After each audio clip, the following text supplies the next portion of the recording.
வணக்கங்களே. இந்த சீசன்ல நமக்கு இவ்வளவு நாள் ஒரு 6 வாரங்கள் வந்து பாத்தீங்கன்னா பிக் பாஸ் பாத்துக்கிட்டு இருந்தோம். சோ இப்ப அதுக்கான ஒரு விமோச்சனம் கிடைச்சிருச்சுன்னு நினைக்கிறேன். கண்டிப்பா இதுக்கு வரக்கூடிய வாரங்கள் வந்து பாத்தீங்கன்னா இந்த டாஸ்க் இதெல்லாமே கொஞ்சம் இன்ட்ரெஸ்டிங்கா இருக்கிறதுக்கான வாய்ப்புகள் நிறைய இருக்கு. சரிங்களா? சோ அது என்ன ஏது அப்படிங்கிற டீடைல் வந்து நான் ஃபுல்லா சொல்றேன். சோ இது வரைக்கும் இந்த 6 சீசன் இந்த 6 வீக் வந்து நம்ம பார்த்திருந்தோம். பாத்தீங்கன்னா பார்த்து எல்லாருமே ஒரு பெரிய சாதனை அப்படின்னு தான் சொல்லணும். முக்காவாசி ஃபேஸ்புக் ரீல்ஸ், சோசியல் மீடியாஸ்ல இருந்த ரீல்ஸ், இந்த மாதிரி ரீல்ஸ்ல உள்ள டாஸ்க் எல்லாம் எடுத்து வச்சு நம்மள ரொம்ப சாகடிச்சிட்டாங்க அப்படின்னு சொல்லணும். சோ அது மட்டும் இல்லாம இந்த சீசன்ல உள்ள டாஸ்க்கும் ஒஸ்ட். அதே மாதிரி இந்த சீசன் இவ்வளவு ஃபெயிலியரா நெகட்டிவா ரிவ்யூ வாங்குறதுக்கு ஒரே காரணம் வந்து பாத்தீங்கன்னா இந்த கிரியேட்டிவிட்டி. ஒரே காரணம் சொல்ல முடியாது, மெயின் காரணம் வந்து பாத்தீங்கன்னா இந்த கிரியேட்டிவ் டீம் தான் அப்படின்னு சொல்லணும். ஸோ வீட்டோட டிசைன்ஸா இருக்கட்டும், மற்றபடி இந்த டாஸ்க் வைக்கிறதா இருக்கட்டும், வீட்டுல நடுவில் கோடு பிரிச்சதா இருக்கட்டும், இது எல்லாமே இவங்களோட கிரியேட்டிவிட்டி தான் வந்து சேரும் அப்படிங்கிறதா இருக்கு. ஸோ அதே மாதிரி இந்த இதுக்கப்புறம் இது மாறதுக்கான காரணம் என்ன அப்படின்னா, சீசன் 7 சீசன் 8ல உள்ள டாஸ்க் நமக்கு வந்து தெரியும். ஹோட்டல் டாஸ்க்னு ஒண்ணு இந்த சீசனும் நடத்தினாங்க, போன சீசன் நடத்தினாங்க, அதுக்கு முதல் சீசன் நடத்தினாங்க. எக்ஸாம்பிளுக்கு சீசன் 6 வந்து எடுத்துக்கலாம். ஹோட்டல் டாஸ்க் அப்படிங்கிறத ஒரு பேக்கரி டாஸ்க் மாதிரி வச்சிருந்தாங்க.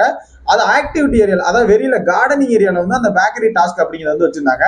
அது எந்த அளவுக்கு பயங்கரமா இருந்தது அப்படிங்கிறது நமக்கு தெரியும். தனலட்சுமி மணி சண்டை போட்டது, ஒவ்வொரு நாளும் அந்த வரக்கூடிய பொருட்களை வாங்குறதுக்கா அந்த பொருட்களை வாங்குறதுக்குன்னே ஒரு சண்டை நடக்கும் இல்லையா?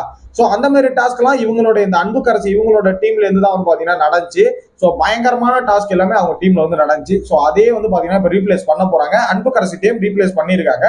சோ இவங்க வந்த உடனே என்ன நடவடிக்கை, அதாவது நம்ம அடுத்தது எப்படி இவங்க வந்துட்டா நல்லா இருமா அப்படின்னு கேக்குறீங்க. கேட்கறது எனக்கு புரியுது. சோ அப்படி அவங்க வந்ததுக்கு அப்புறம் ஒண்ணு செய்ய போறத முன்கூட்டியே ஒரு விஷயம் வந்து இப்போ வந்து அப்டேட் கிடைச்சிருக்கு.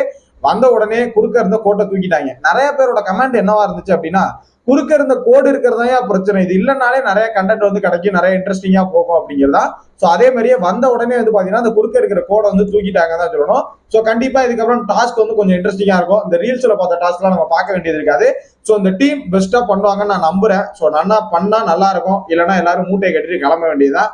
ஸோ ஹோஸ்ட் தான் கொஞ்சம் மாத்திக்குவாருன்னு நினைக்கிறேன். இன்னைக்கான ப்ரோமோலையும் கொஞ்சம் கொஞ்சம் மாத்திருக்காரு. ஸோ மாத்திக்கிட்டா நல்லா இருக்கும்னு நினைக்கிறேன். உங்களோட கருத்துக்களை கமெண்ட்ல பதிவு பண்ணுங்க. நான் நெக்ஸ்ட் வீடியோல வந்து உங்களை மீட் பண்றேன். தேங்க்யூ, தேங்க்ஸ் ஃபார் வாட்சிங். பாய்.